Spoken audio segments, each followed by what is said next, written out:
Assalamualaikum, apa khabar? Selamat pagi. Kita berjumpa lagi.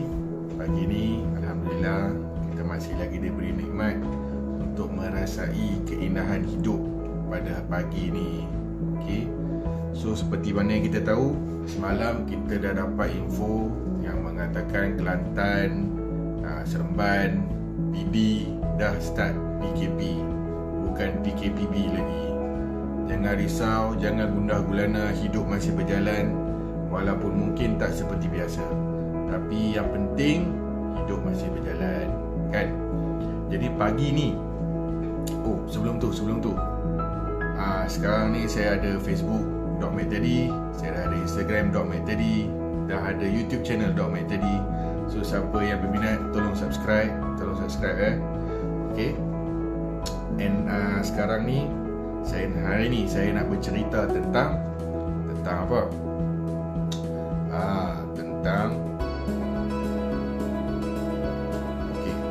Tentang bersyukur dengan penuh kesedaran, ataupun orang putih panggil deliberate gratitude. Kenapa saya nak start dengan satu quote daripada Parsi, Persian proverb. Dia cakap, I curse the fact that I had no shoes until I saw the man with no feet. Maksud dia apa? Dia kata, aku sumpah seranah pasal aku tak ada kasut. Aku maki sebab tak ada kasut, sampai aku nampak orang yang tak ada kaki. Dia kata apa? Kita kena bersyukur dengan apa yang kita ada, kan? Problemnya kat sini, nak kata problem pun tak juga. Kita punya pembinaan manusia ni, otak kita ni, minda kita ni dah di hardwired ataupun dah diprogramkan daripada sejak kita zaman dulu lagi, untuk kita fokus kepada benda yang negatif, benda yang kita dah ada, kita tak fokus, kita tengok benda kita tak ada. Itu kita panggil, orang putih panggil negativity bias. So negativity bias ni maksudnya apa? Kita fokus pada benda yang negatif. Kenapa? Pasal apa benda ni jadi? Sebab masa zaman dulu-dulu, okey, masa zaman belum moden lagi, zaman batu, kita ni tok nenek kita, orang zaman dulu, mereka kena fokus kepada benda-benda negatif ni. Sebab apa? Sebab sama ada mereka dapat makanan ataupun mereka jadi makanan. Kalau mereka tak fokus pada benda-benda negatif ni, benda-benda yang macam yelah, kalau dia tak fokus betul-betul, ni tak nampak lah harimau, tak nampak lah singa, sedap-sedap dah kena ngap lah, kan? Macam tu lah cerita dia.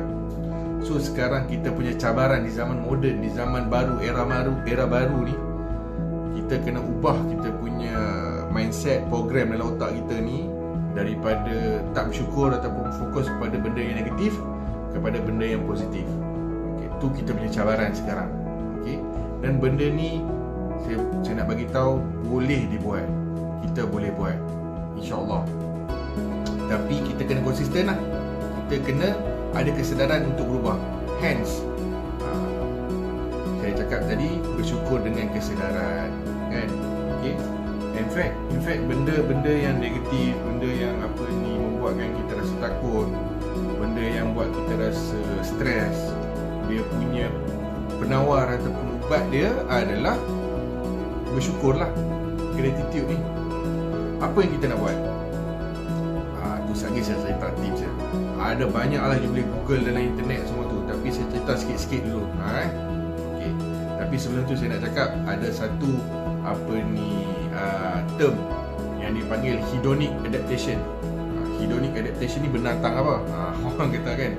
Okay, so bila kita ada pekaji psikologis, okay, orang pakar-pakar psikologi ni, dia cakap tentang hedonic adaptation. Hedonic adaptation ni maksudnya kita dah diprogramkan dalam diri kita ni untuk kita rasa kita dah mula rasa tak bersyukur dengan apa yang kita ada bila benda tu dah jadi normal untuk kita. Contoh. Okey, you beli kereta baru. Masa mula beli kereta baru tu apa jadi? Ni selalu orang lelaki lah. Burung berak pun dah maki-maki burung kan. Habis lap-lap sampai licin, boleh nampak muka kat dia punya dash apa ni, dia punya boot kereta. Bukan cermin, boot kereta boleh nampak muka. Dia punya sayang kat kereta lah tu kan.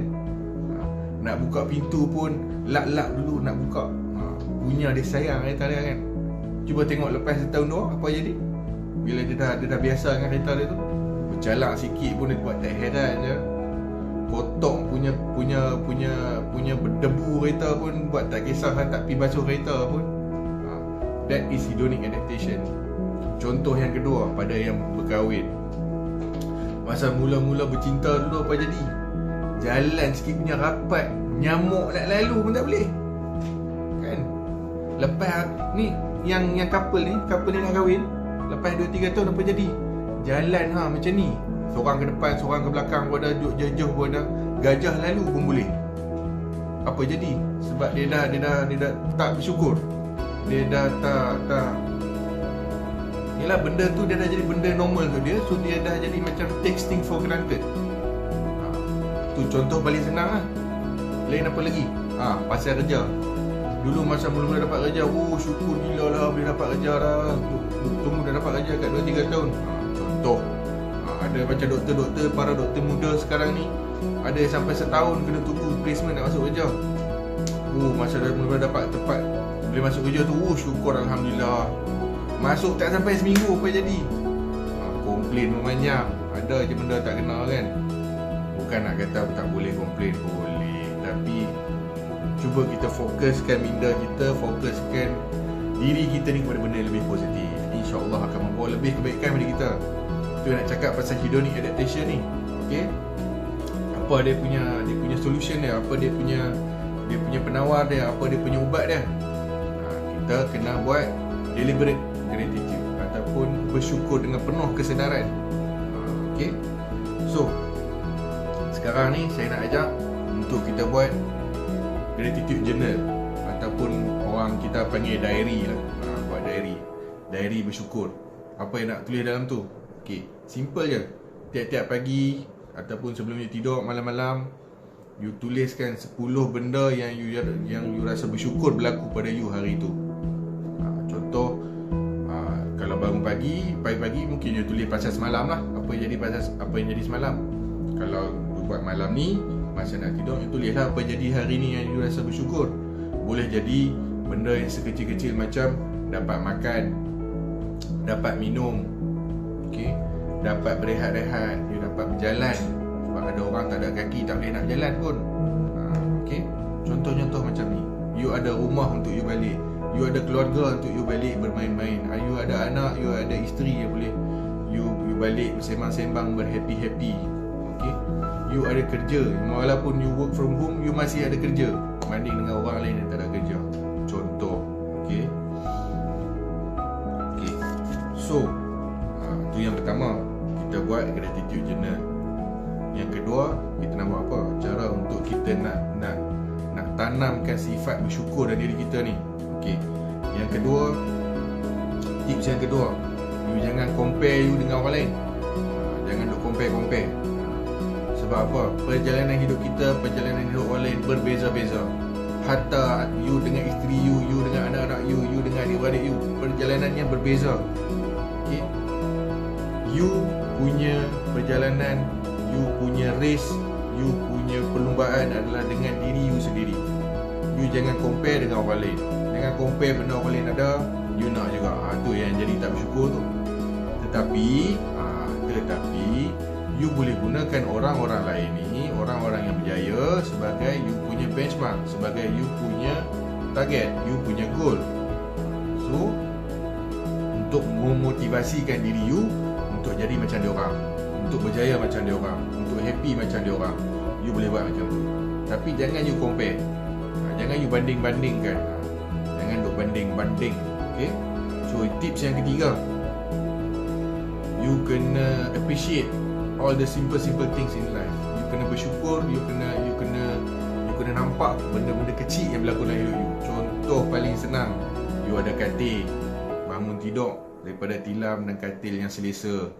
Mungkin ditemani oleh isteri ataupun suami anda bila you bangun tidur. Cuba bayangkan you dah hidup dengan suami atau isteri you, dah tidur berpuluh-puluh tahun, tiba-tiba you bangun pagi tu isteri ataupun suami you dah tak ada kat sebelah katil you. You rasa macam mana? Sedih ke tak sedih? Rasa kosong ke tak kosong? Dia. Okey. Lepas tu you boleh minum pagi, you boleh minum petang, you boleh makan tengah hari. So benda-benda kecil macam ni. Walaupun you rasa makan tak apa-apa, tapi you still boleh makan. Boleh hilangkan sedikit rasa lapar, boleh hilangkan sedikit rasa dahaga. Bersyukurlah. Sebab itulah dalam Islam aku cakap, lepas makan, lepas minum, walaupun hatta seteguk air, alhamdulillah selepas tu, kan? And then benda-benda kecil lain apa lagi? You boleh ke tandas, you ada tandas. Tak ada macam orang zaman dulu-dulu nak buang air kecil, nak buang air besar, kena pergi ke sungai, nak pergi belakang pokok. Okey, benda simple-simple macam tu. Okay. Tips yang keempat tadi. Okey, tips keempat, live in the now. You kena hidup pada masa sekarang. You punya kesedaran, you punya fokus tu pada masa sekarang. Okey, you kena be present lah. Be present at the moment. Jangan terlalu fikirkan benda-benda yang dah berlaku di belakang. Jangan terlalu fikirkan benda-benda yang ke depan. Ada masa-masa dia. Contohnya masa you tengah bermain-main dengan anak-anak you ataupun you punya adik-beradik, ataupun tengah bersama-sama, tengah happy-happy dengan you punya keluarga. Fokuskan dengan orang. Be there. Ni orang tengah happy-happy, you tengah fikir ni sekejap lagi nak buat apa, ni apa ni assignment tak siap lagi, ni sekejap lagi bos dah minta ada meeting ke apa benda. Janganlah. Ada time-time dia. So bila you tengah bersama dengan your family, you tengah buat sesuatu benda, be there. Fokus. You duduk tang tu. Otak you kat situ, badan you kat situ, you punya minda kat situ, you punya soul pun kat situ. Bila kerja lah, fokus lah. So bila time you nak kena fikir benda-benda tu, you fikir lah benda-benda tu, kan? So itu tips yang keempat. Last sharing tips untuk hari ni. Tips kelima, buat apa? Kenyek. Senyum dah. Okay. Seburuk-buruk mana pun you punya hari, cuba senyum. Bila you senyum, insya-Allah rasa negatif tu akan hilang perlahan dengan perlahan. Dan bila you senyum ke orang, dia akan jadi benda yang menyangkit. You senyum ke orang, orang akan senyum kat kita balik. Okay. Yelah, walaupun sekarang kita pakai mask, dia tutup muka kita kan, tapi bila kita senyum, kalau kita senyum tu genuine, kita senyum tu betul-betul sincere, kita betul-betul jujur nak senyum. Senyum tu bukan setakat dekat mulut saja, dia akan naik sampai ke muka, ke mata, ke dahi semua akan nampak, kan? You boleh buat eksperimen, you pakai mask, duduk depan cermin, you senyum. You nampak tak senyuman tu? Okay? Tu tips yang kelima. Bonus tip, dah lalang senyum tu, pandailah bagi puji-puji kat orang sikit. Puji orang, tak kena bayar pun nak puji-puji ni, kan? In fact, bila you puji orang akan rasa lebih syok, you sendiri pun akan rasa syok. Tapi yang paling penting, bila you puji tu, kena jujur lah, kena sincere lah. Janganlah puji sebab ada udang di sebalik mi. Janganlah puji pasal apa ni, cakap benda-benda yang you tak rasa dia ada pun, tapi you puji juga. Dia akan jadi tak ikhlas. So bila jadi tak ikhlas, orang akan sedap, orang akan tahu. Okay? Alright. So tu 5 sharing saya, 5 tips saya tentang bersyukur dengan kesedaran. InsyaAllah hari-hari seterusnya saya akan share lagi tentang bersyukur dengan kesedaran ni, tips-tips yang lain. So saya harap konsen hari ini dapat membantu lagi. Assalamualaikum.